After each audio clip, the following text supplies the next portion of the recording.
சண்முக தெய்வமணியேன்னு முடிக்கிறார். முருகனை தானே பாடணும், முருகனுடைய பெருமையை சொல்லணும்ல, முருகனுடைய புகழை சொல்லணும்ல, அவருடைய அவதார நோக்கத்தை சொல்லணும்ல.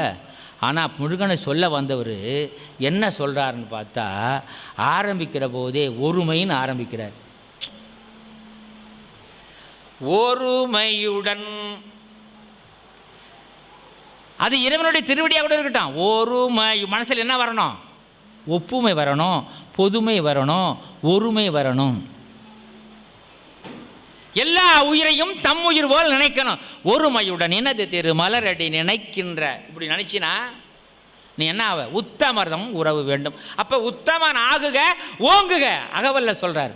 அப்போ உத்தமன ஆகுவதற்கு என்ன வேணும்? ஜீவகாருண்யம் வேணும், பிற உயிரையும் தம் உயிர் போல் நேசிக்கணும், அன்பு வேணும், இரக்கம் வேணும், தயவு வேணும், பணிவு வேணும், பொறுமை வேணும்.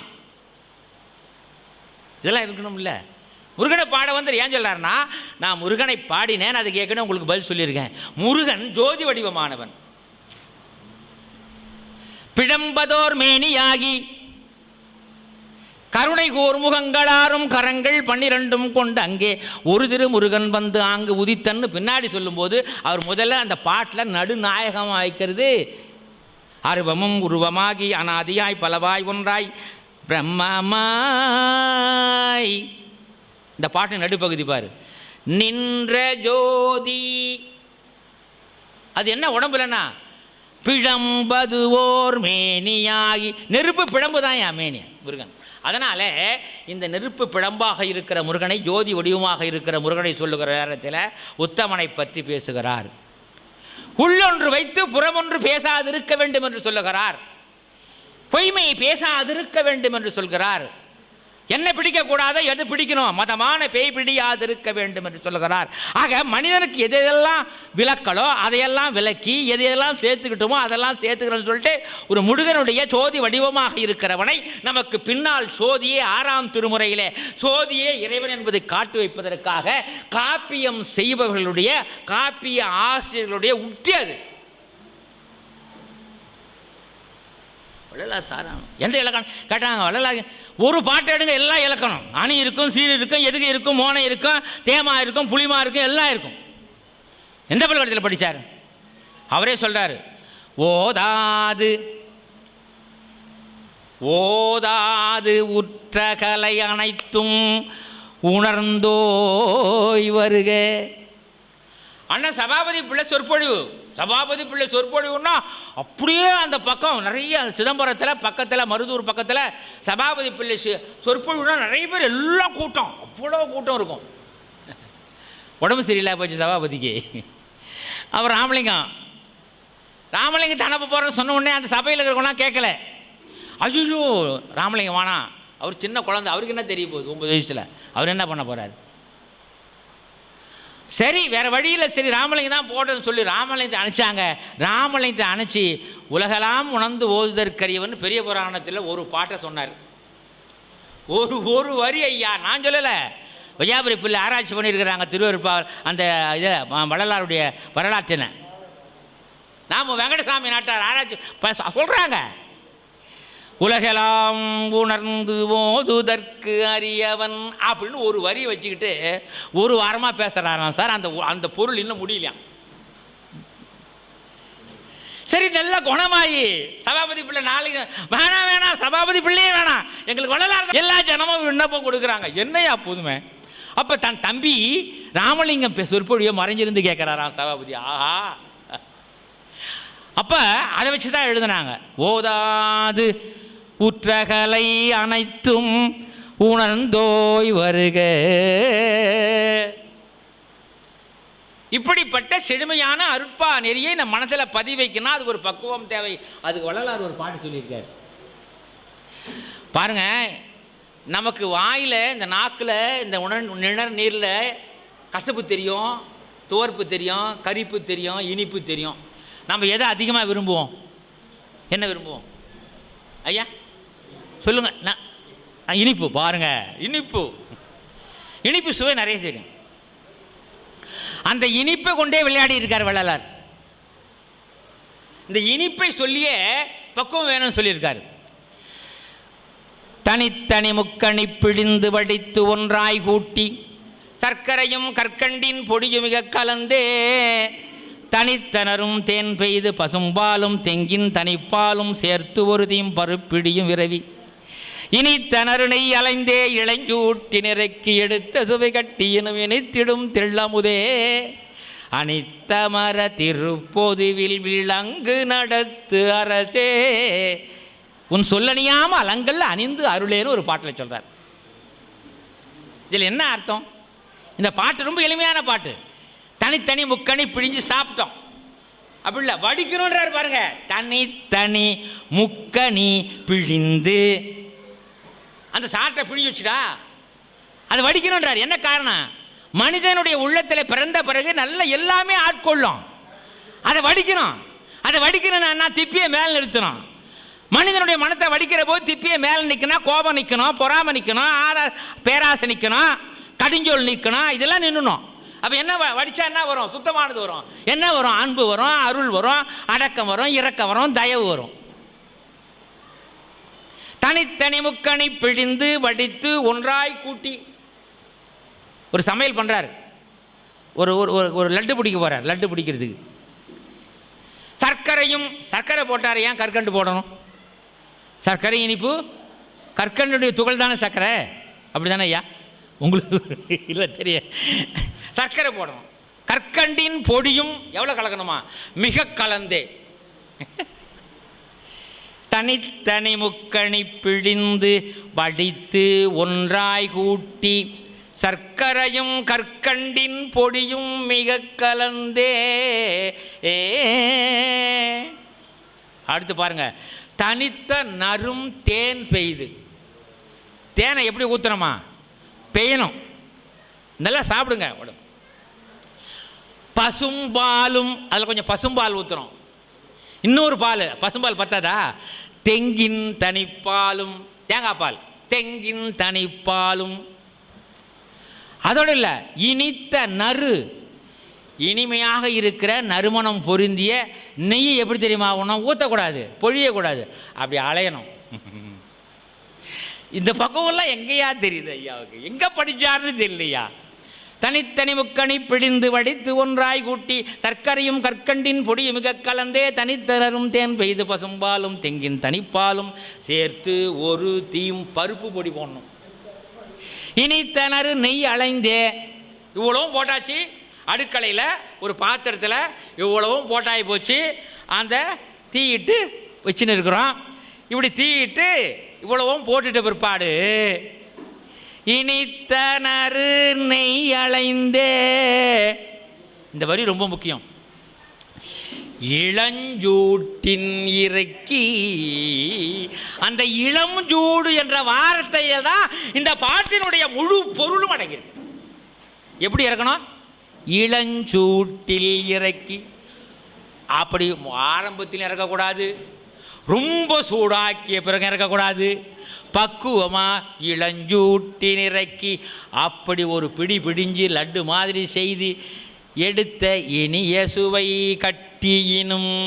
அப்படி எடுத்த கட்டியை விட இனிமையானது அருட்பாங்கிறாரு. அப்பா எவ்வளோ நமக்கு தேவை. இந்த கட்டி எவ்வளோ விருப்பமாக சாப்பிடும். அது பக்குவம் தவற விடக்கூடாது. லட்டு பிடிக்கிறதுக்கு ஒரு பக்குவம் தெரியும். அனுபவம் வாய்ந்த தாய்மார்கள் லட்டு பிடிப்பாங்க. பார்த்தீங்கன்னா காரா பூந்தியை போட்டு கலரி போச்சு அந்த வெள்ளை பாகு எடுப்பாங்க. எடுத்து பார்த்துட்டா லட்டு சக்கரை பாகு லட்டு பிடிப்பாங்க. பதம் தவறி போயிடுச்சு வச்சுக்க, நீ இன்னும் தான் அழுத்தி அழுத்தி அழுத்தி பிடிச்சா கூட அப்படி தூள் தூளாக ஓடும். ஆமாம், அது ஒரு பக்குவம் தேவை. பலாப்பழம் எப்படி அறியணும்? இப்படி தான் ஒரு மேடையில் கேட்டேன், பலாப்பழம் எப்படி அறினா? சார் அந்த மாதிரி வேலைலாம் நான் செய்ய மாட்டேன் சார். பலாப்பழம் எப்படி அறியணும்? அதுக்கு ஒரு பக்குவம். தயிர் எப்போ கடையினா அதுக்கு ஒரு பக்குவம். பலாப்பழம் என்ன பண்ணோம்? அது பசை. அந்த பசையிலிருந்து நாம் பாதுகாத்துக்கணும். அப்போ என்ன பண்ணணும்? அதுக்கு முன்னாடி கையில் நெய்யோ எண்ணெயோ தடவிக்கணும். ஏன்னா அந்த பசை நம்ம கையில் படக்கூடாது. அப்போ பக்குவம். இனித்த சுவை கட்டியினும் இனித்திடும் தெள்ளமுதே அனித்த மர திருப்பொதுவில் விளங்கு நடத்தரசே. மனித உயிரிலிருந்து, ஆன்மாவிலிருந்து, மனித செயல்பாட்டிலிருந்து நாம் எதை கடைபிடிக்கணும், எதை கடைபிடிக்கக்கூடாதுன்னு சொல்லிட்டு பிற உயிரும் தன்னை போல் நேசிக்கணுன்றது பல அவர் சொல்லாத செய்தியே இல்லை. அருட்பாவில் இல்லாதது எல்லாம் இல்லை. அதுதான் அதுக்கு பேர். மந்திரம் இல்லை திருமந்திரம் போல, வாசகம் இல்லை திருவாசகம் போல, குறள் இல்லை திருக்குறள் போல, வாய்மொழி அல்ல திருவாய்மொழி போல, அருட்பா அல்லது திரு அருட்பா என்கிற நிலைக்கு 19ஆம் நூற்றாண்டிலே வந்தவர் என்பதை இந்த நேரத்திலே உங்களிடையே தெரிவித்துக் கொண்டு, பெரியவர்களே, நான் இன்னும் நல்லா பேசணும்னு நினைக்கிறேன். ஏன்னா இது அற்புதமான மன்றம் ஐயா. ஆனந்தன் ஒரு முறை எனக்கு இந்த வாய்ப்பை கொடுத்தாரு. உண்மையிலே இது மாதிரி மன்றங்களில் பேச்சாளனுக்கும் பேசணுன்ற ஒரு எண்ணம் வருது. ஒரு ஐயா வந்து சொன்னார், பழனிசாமி ஐயா ரொம்ப அருமையாக பேசுனீங்க. நானாயா பேசினேன், என்னை நீங்கள் பேச வச்சுட்டீங்க. இப்போ கொஞ்சம் நேரத்துக்கு முன்னே ஆனந்தன் வந்து என் காதில் சொன்னார், என்ன நல்லா ஆர்வமாக கேட்குறாங்க ஐயா, முடிச்சுட போகிறீங்க. ஏன்னா அருங்குணத்தில் மாலையில் எனக்கு அங்கே உங்களை நான் பஸ் ஏற்றி அங்கே அனுப்பணும் இல்லையா? அதனால் கொள்கை பிடிப்பு ஒன்றே ஒன்று சொல்ல, கொள்கை பிடிப்பு இருக்கணும் சார். புலாலே நாங்கள் புசிக்க மாட்டோன்னு சொன்னவங்க கை தூக்குன்னு சொல்லலாம். நான் சோதனை பண்ண வரல. இன்றைக்கு இந்த மன்றத்தில் செந்தில்குமாரும் பழனிசாமியும் பேசினாங்க, கேட்டோம். அப்படி என்னடா அந்த புலாலில் இருக்கு? இந்த நம்ம உடலில் ஒரு புண்ணு வந்ததுன்னா அந்த புண்ணை நம்ம அழகா, ஆஹா என்ன அருமையாக இருக்கிறது, என்ன அருமையான தோற்றம், பார்த்து ரசிப்போமா? அதான் வள்ளலார் சொல்றார், அது ஒரு உயிர் ஒன்றினுடைய உடல் புண். புலாலை இப்படி சொல்றாரு, இதுக்கு மேலே என்ன சொல்ல முடியும்? அதுக்காக தான் எழுதி வச்சிருக்க ஆனந்த வாசப்படியிலே கொல்லான் நெறியே. அது ஒரு நெறி, அது ஒரு ஒழுக்கம். பல ஒழுக்கத்தை சொல்றாரு. கரண ஒழுக்கம், ஜீவ ஒழுக்கம், நிறைய 4 வகையான ஒழுக்கத்தை சொல்றாரு. ஆனால் என்ன, கொல்லா நெறியே குரு அருள் நெறி என்று ஒரு நாளில் 2 நாள் பல்கால் உணர்த்திய சிவமேங்கிறார். அப்போ என்ன, அதுக்காக தான் வள்ளலார் வந்தார். இன்றைக்கி வடலூரில் வள்ளலார் கோயிலுக்கு போகிறதுக்கு முன்னாடி பார்த்தீங்கன்னா ரைட், அதாவது வலது கையும் இடது கையும் பார்த்தீங்கன்னா இதில் ஒரு 10 கடை, இதில் ஒரு 10 கடை. நாம் மாற்ற முடியும், வள்ளலார் தான் மாற்ற. ஆனால் இப்போ பார்த்தீங்கன்னா பல மன்றங்களில் பேசுகிறமே என்ற காரணத்தினால் சொல்கிறேன், இன்றைக்கி வள்ளலார் கருத்து நிறைய பேர் கேட்க ஆரம்பிச்சுட்டாங்க. கொஞ்சம் கொஞ்சமாக அப்படி. அதனால தான் அரசாங்கம் இன்றைக்கி என்ன கொடுத்துருக்கு, என்ன கொடுத்துருக்கு? பொது கொஞ்சமாக வர்றோம், அப்பயே வந்துட முடியுமா? கொஞ்சமாக அப்படி. தைப்பூசத்துக்கு ஒரு பொது விடுமுறை உணர்த்திக்கிட்டே இருக்கணும். உரைப்பார் உரைத்தால் அப்படி எல்லாம் கல்லும். நம்ம அருணகிரி சொல்லும்போது, நெஞ்ச கனகல்லும் நிகழ்ந்து உருக தஞ்சத்து அருள் சண்முகனுக்கு இயல் சேர் செஞ்சொல் புனைமால சிறந்திடவே பஞ்சக்கரானை பதம் பணிவாம் ஆடும் பரிவேலன் சேவல் என பாடும் பணியே பணியாயருள்வாய் தேடும் கஜமாமுகனை செறிவில் சாடும் தனியானை சகோதரர். அப்படி சொல்லிட்டே போகும்போது அந்த வள்ளலார் பாட்டெலாம் ரொம்ப எளிமையான பாட்டு சார். ஆமாம், பொங்கு பல சமயமெனும் நதிகளெல்லாம் புகுந்து கலந்திட நிறைவாய் பொங்கி ஓங்கும் கங்கு கரை காணாத கடலே எங்கும் கண்ணாக காண்கின்ற கதியே அன்பர் தங்க நிழல் பரப்பி மயல் சோடையலாம் தீர்க்கின்ற தருவே. கடைசியில் சொன்னவர் செங்குமுத மலரே ஞானத்தடமே. இப்போ அகவல்ல சொன்னது ஞாபகம் வருதா? எங்கே கருணை இயற்கையில் உள்ளது, அங்கே விளங்கிய அருட்பெருஞ்சோதி. நான் ஆரம்பத்தில் சொல்லும்போது, மனிதா, சில நாட்களுக்கு முன்னா என் மரத்தில் என் கையை வெட்டிட்டு நீ மரம் சொல்லுமோ, என் கையை வெட்டிட்டேன், ஒரு கலையை விட்டு முட்ட, என்கிட்ட வந்து நிற்காத, போ வெளியே. மரம் சொல்லுமா? சொல்லவே சொல்லாது. அப்போ கருணை என்பது எங்கே? இயற்கையில் இருக்கிறது. மனிதா, நீ இயற்கை போல ஒட்டி வாழ். அழகு எங்கே இருக்குதுன்னு கேட்டால் என்ன பண்ணுவார் வள்ளலார்? அந்த ஜீவ ஒளி கொஞ்சம் நேரம் பாருங்கள். துரியம்னா நம்ம மகரிஷி வந்து சொல்லியிருக்கார். துரியம்னா என்ன? அதுதான் வள்ளலார் அன்றைக்கே சொன்னார், அக்னின்னார். மனிதனுடைய வழக்கண்ணு சூரியன், இடது கண்ணு சந்திரன், இப்போ 3வதாக ஒரு கண்ணு. இந்த கண்ணை பற்றி பேசும்போது தான் முருகனும் வராரு. அந்த கண்ணிலிருந்து அவர் வந்தார். அப்படி குளிர்ச்சியா இருந்தாரா? இல்லை, நெருப்பு பிளம்பு தான், ஜோதி. அங்கே ஒரு ஜோதி இருக்க வள்ளலார் தான் சொல்கிறார். அந்த உள்நாக்குக்கு மேலே நடுநெசியில் உள்நாக்குக்கு மேலே பார்த்தீங்கன்னா ஒன்றும் வேணாம் சார். அருட்பெரும் ஜோதி மந்திரத்தை இது நிதர்சனமாக நீங்கள் பார்க்கலாம். ஒரு முறை பாருங்கள். அருட்பெரும் ஜோதி மந்திரத்தை சொல்லிக்கிட்டு ஒரு 15 நிமிடங்கள் இந்த ஜோதியை அப்படியே பார்த்துக்குங்க. மறுபடியும் ஒரு 15 நிமிடங்கள் 2 கண்களையும் சூரியனையும் மூடிடுங்க, சந்திரனையும் மூடிடுங்க. அப்படி மூடிட்டு மறுபடியும் ஒரு 15 நிமிடங்கள் அந்த மந்திரத்தை சொல்லுங்கள். இந்த நடுநிசையில் அந்த ஜோதி தானாக வரும். வறுமையா எது வித்தை இல்லை, மந்திரம் இல்லை, மாயம் இல்லை, வரும். வடலூரில் யார் யார் போய் சாப்பிட்லாம்? இன்றைக்கி தைப்பூசத்துக்கு போனால் சாப்பாடு நிறையா பிரமாதமாக பல வகை பலகாரத்தோடு இருக்கும். யார் யார் போய் சாப்பிட்லாம்? நீ புலால் உண்றவங்க நீ வரக்கூடாதுன்னு சொல்லுவாரா? இல்லை இல்லை இல்லை இல்லை, அது ஒரு உயிர். அது உயிர் பசியால் வாடக்கூடாது. பசியில் 36 அவத்தை வரும்னு பட்டியலிடுறாரு சார். நிறைய பேர் சொல்கிறாங்க உடலில் நிறைய கேஸ் வந்துடுது, அது வந்துடுது, இது வந்துடுது. அது நிறைய மூலிகைகள்லாம் சொல்கிறார் வள்ளலார். ஆனால் ஒரே ஒரு மூலிகை கரிசலாம் கண்ணி அப்படின்னு ஒரு கரிசலாம், அதுக்கு பேரே பாரு கரிசலாம். உடலில் இருக்கிற கரிசலாம் போய்க்கிடும். இந்த கரிசலாம் கண்ணி 2 நாளைக்கு வெறும் வயிற்றில் சாப்பிட்டு பாருங்கள் சாரை. அப்பா கேஸ் ட்ரபிள், அப்பா வயிறு புண்ணு, எப்போ பார்த்தாலும் எழுந்த உடனே வலிக்குது, அப்படி குத்துது குடையுதுன்றவங்கெல்லாம் ஒரு வாரத்துக்கு ஒன்றும் இல்லை. தண்ணி குடிப்போம் இல்லை, சுடு தண்ணி. அது சுடு தண்ணி குடித்தாலே சரியாக போயிடும். அந்த கரிசலாங்கண்ணி அந்த கீரையினுடைய சாற்றை அப்படி மெதமாக பச்சை சாப்பிடக்கூடாது, பதமாக பக்குவமாக அப்படி சூடாக்கி அது வெறும் வயிற்றில் சாப்பிட்டு பாருங்களேன். அந்த கேஸ் ட்ரபிள், வயிற்று வலி சுத்தமாகிடும். குடலை அப்படி சுத்தம் பண்ணக்கூடியது சார். வள்ளலார் சொன்ன ஜோதி காட்ட வேண்டிய நேரம், நாம் இறைவனை பார்க்க வேண்டிய நேரம். எல்லாத்துக்கும் ஒரு பக்குவம் இல்லையா? பக்குவம் தானே சொன்னேன். பக்குவத்தை பற்றி பேசிட்டு பசி எடுக்க போது பசி துன்பம்னு பேசிட்டு நீங்கள் பசி துன்பத்தையே பார்க்காம பேசிட்டு இருக்கீங்களே, உங்களுக்கு தகுமா சார்னு கேட்டுருவீங்களே. அதனால் என்ன தெரியும்னா ஒரு பக்குவம் நமக்கு தேவை. இந்த வள்ளுவர் கூட சொல்லுவார், இந்த உலகமே கேட்டேன்னா கிடைக்கும், இந்த உலகம் எனக்கு வேணும்னு கேட்டேன்னா கிடைக்கும். எப்படி? காலம் கருதி ஒரு செயலை செய்தினா ஞாலம் கருதினும் கைகூடும். இந்த உலகம் இந்த ஞாலம் தேவைன்னாலும் கைகூடுமா, காலம் கருதி இடத்தார் செய்யணும் என்று வள்ளுவர் சொல்கிறார். அந்த நிறைய வள்ளலார், அருமையான வள்ளலார் நிறைய படிங்க. உங்களுக்கு எப்பொழுதெல்லாம் மனது சங்கடப்படுகிறதோ, வாழ்க்கையில் எப்பொழுதெல்லாம் மனம் துன்பம் பண்ண நினைக்கிறீர்களோ, மனதை ஒருநிலைப்படுத்த வேண்டும் நினைக்கிறோம், ஒரே ஒரு வள்ளலார் பாட்டை படிங்க. ஏதாவது ஒரு பாட்டை படிங்க, சிந்திங்க. கண்டிப்பாக சார் மனம் ஒருநிலைப்படும் சார்.